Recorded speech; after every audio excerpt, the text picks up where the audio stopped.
Hello, welcome to Jurassic Park 3 Minute. We'll be discussing the second Jurassic Park sequel, 1 minute at a time. I'm Brad. I'm Dave. And today we're back to finish out the week and the year with minute 19 of Jurassic Park 3. Dave, ready to get into it? Sure.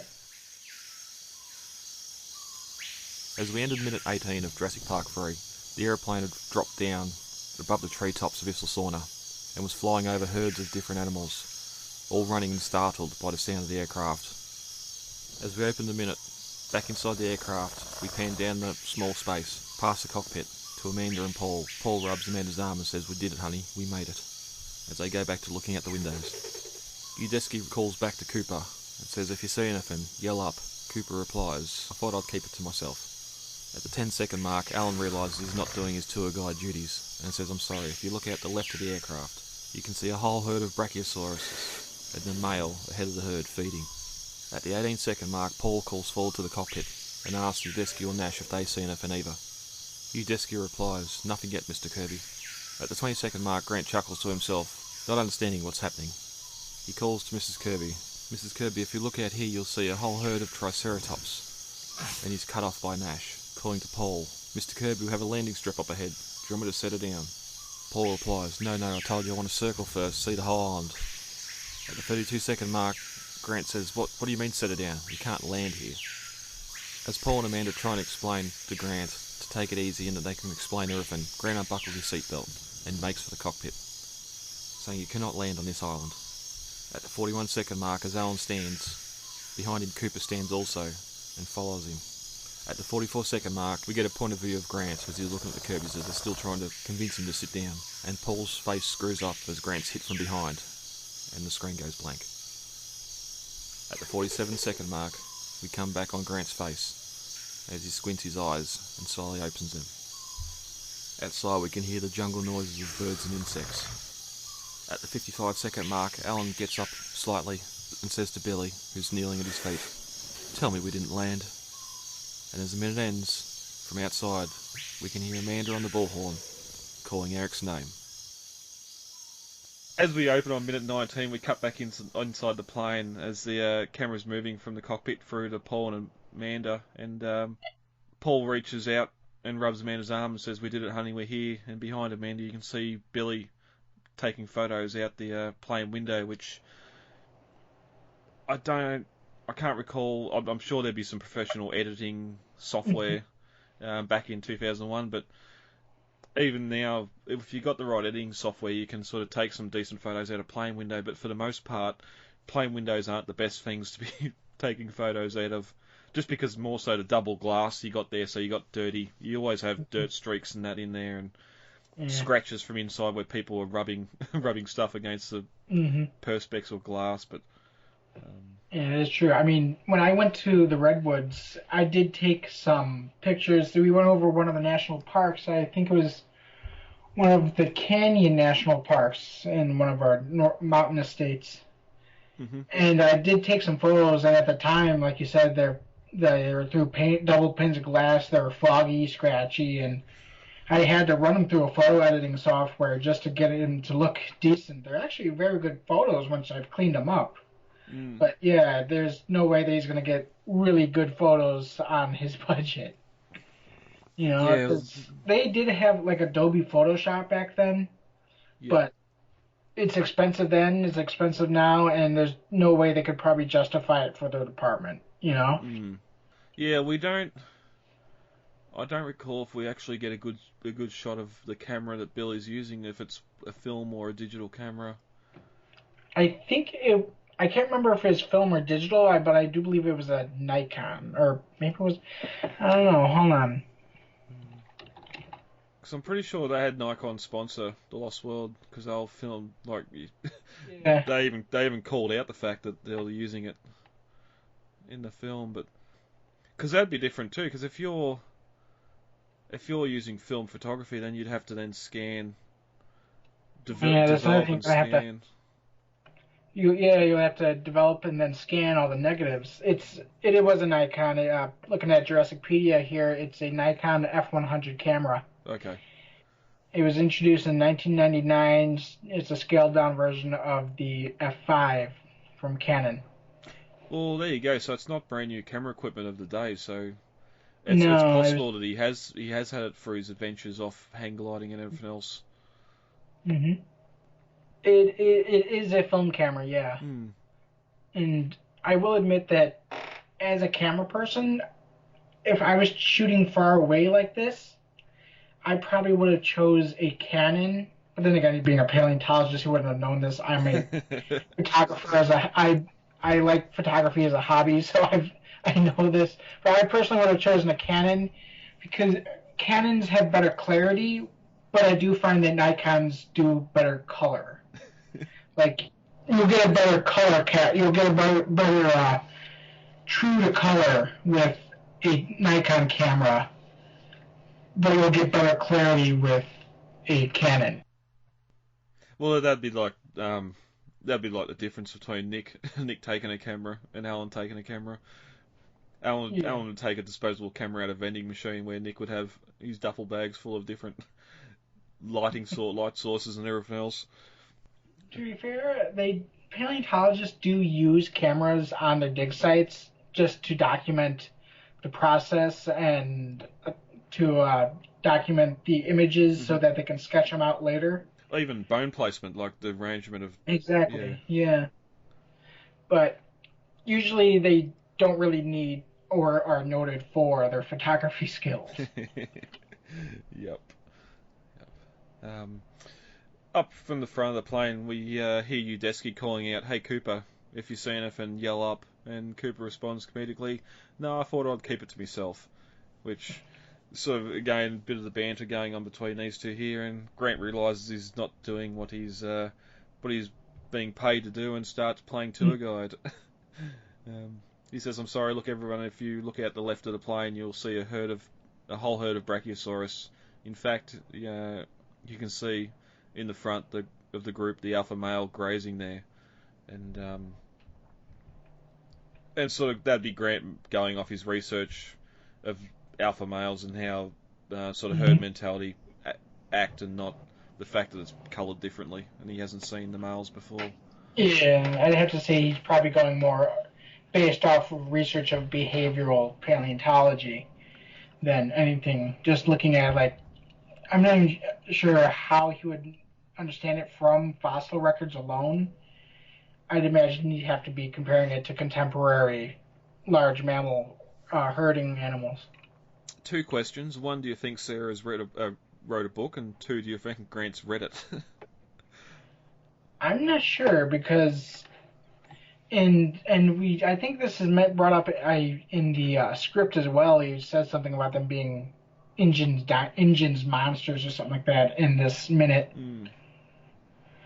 But Grant really makes an effort to distinguish Injun's creations from dinosaurs of the fossil record. And I've actually seen this attitude a lot from real life paleontologists who just kind of viewed the Jurassic Park movies as like B-level monster flicks with no real present no real progress to paleontological study. Oh, boo. What? Boo to you.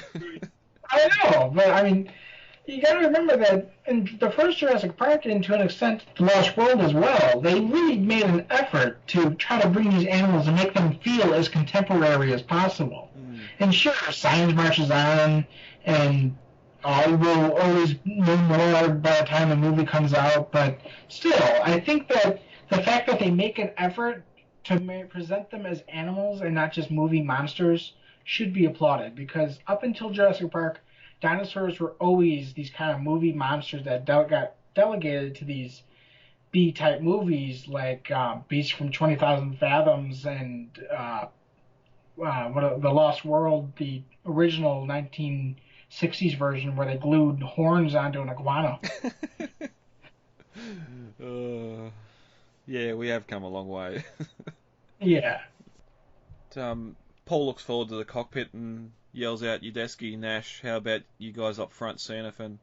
And Udesky responds, "Nothing yet, Mr. Kirby." And Grant sort of chuckles to himself, partly confused and in disbelief, where he's We're all gonna yeah, die. he's seeing animals out the windows, but no one else.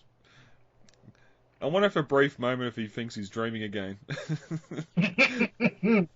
Or maybe hoping that he is. Yeah, well, I suppose Billy's seen him, so he's not alone there. But he tries to get Amanda's attention. Look, Mrs. Kirby, look out here. You'll see a group of Triceratops, and he's cut off by Nash once again. Mr. Kirby, we have a landing strip up ahead. Do you want me to put it down? And Paul replies, no, I told you I wanted to circle first and see the whole island. And behind him, we get a troubled look come across Grant's face. What do you mean, set her down? You can't land here. So we're sort of getting right to getting on the island where we could sort of spend another 5 minutes circling the island and getting more picturesque views of Hawaii, but they're going to get us on the island. And Paul turns to face Grant and says, look, I can explain, but Grant yells, you cannot land on this island, and unbuckles his seatbelt. And behind him you can see Cooper taking his sunglasses off, getting ready to spring into action. Cooper, the old man's having war flashbacks again. Better take him out. Yep. But both Paul and Amanda are talking over each other, telling Grant that he doesn't understand and that everything's going to be alright. But Grant stands to make his way towards the cockpit, and as he does, Cooper stands behind him as well. And we get a close shot of Paul and Amanda's face, sort of through Grant's POV, as we hear a thud and Paul's face screws up, and he goes, ooh, and the shot goes to black. Now, I've always assumed this was just the age-old movie way of knocking someone out by a pistol knocked to the back of the head or the neck. I have to agree there, yeah, because, I mean, there's no way that he just knocked him out with a punch to the face, because we never see a fist enter his field of vision. Yeah, they set the scene up to be Grant's point of view, looking directly at the Kirby's faces, and you don't see anything apart from the screen go black. You don't even hear a zap of a taser, although I don't know if tasers were portable enough back then to even electrocute him, but we do get something a little bit different in the script. But we're on black for a little while, and then we cut back to Grant laying on the floor looking upwards. We can hear the jungle insects and birds in the background, and he opens his eyes and slowly sits up, and Billy's crouching down by his feet, and he asks Billy, tell me we didn't land. And as the minute ends, from outside we hear Amanda's voice echoing through over a bullhorn, calling Eric's name. She calls his name twice. Eric! Would you knock that off? Dr. Grant says that's a very bad idea. That is a very bad idea, but we'll have to get to that next minute as to why. Going into the novel and script comparisons, in the script there's no herbivore herd, but after Cooper said he'll yell if he sees anything, Grant looks out the window and sees a lone apatosaur, which is different. They've sort of mentioned the apatosaur here, not a brachiosaurus, which would call back to the Lost World a little bit more. We never seen a brachiosaur in the Lost World. We know they had a marquette on the game trail when they were filming, just for I'm guessing just for like a stand-in for colours, like the light. I can't remember what they call it now. Yeah, it looked like it was chopped up, like they were intending it to be the Mamenchiasaurus, but they just didn't want to make a new maquette for it because they wouldn't be actually using it for referencing any kind of practical effects. Yeah, or a 2-second scene where a motorcycle rides through its legs. Yeah, exactly. Basically it. But Grant starts to describe the coloration of an animal, and Billy says he's used to seeing bones and it's weird to see skin. Which, again, is sort of just bringing up the fact that Grant's the only one here that's actually seen any of these animals in the flesh, sort of. But Alan goes to ask the Kirbys to look out the window at the animal, but Paul waves him off, and he looks out the window intently, and Grant thinks it's sort of odd And in the cockpit, Udesky lowers a pair of binoculars and says south coast or south shore is clear. The rest is rock, which is either alluding to looking for some sort of signal on the beach, or maybe that beach is the only point of ingress or place you can leave the island where it's not a rocky coastline. Yeah, maybe. Nash then goes on to ask Udesky if we're on, and Udesky replies we're on. And Grant sort of notices the plane starting to get lower to the ground, and just then he hears a mechanical hum from under the floor, and he asks, "That's not the landing gear." And Paul and Amanda don't respond, or Cooper don't respond to him. And Grant continues, "What are you? You can't land here." And Paul turns to face him, "Dr. Grant, if you just sit tight, we'll explain all this in a jiffy." Which isn't. Yeah, this island. Yeah. Yep. But Grant tells him the plane cannot land and makes for the cockpit, and a bit of internal monologue here. He says he'll wrestle with the controls if he has to, but he's not going to let this plane land. And but Cooper grabs him and pulls him back, and Grant struggles, but is no match. And then a well-practiced fist hits him dead on, and we cut to black. Which, again, as we said before, Cooper's doing pretty well if he can reach around and punch Grant in the face from behind while he's holding him. It's not actually sort of said here who actually punched him. No, I think it's in. I think no. Wait, that's in here, but in the movie it's clearly Cooper. Yeah. And then I think Paul even says so when Grant asks who hit him. He says Cooper, and then he points to the guy running off into the jungle. Mm. And being a mercenary, we don't really see him a full sort of a look at him, but he'd obviously have a pistol on his hip. You'd think he'd have a license to carry a concealed weapon. I don't think it really matters if he's licensed or not. Yeah. Island. Yeah. Although I get definitely not judo chop. He didn't do the Austin Powers judo chop at the neck. But in the novel, it's described a little bit more there. Grant isn't surprised to hear the awe in Billy's voice. He remembers the first time he'd seen one of InGen's creations, but now Alan knew the truth. These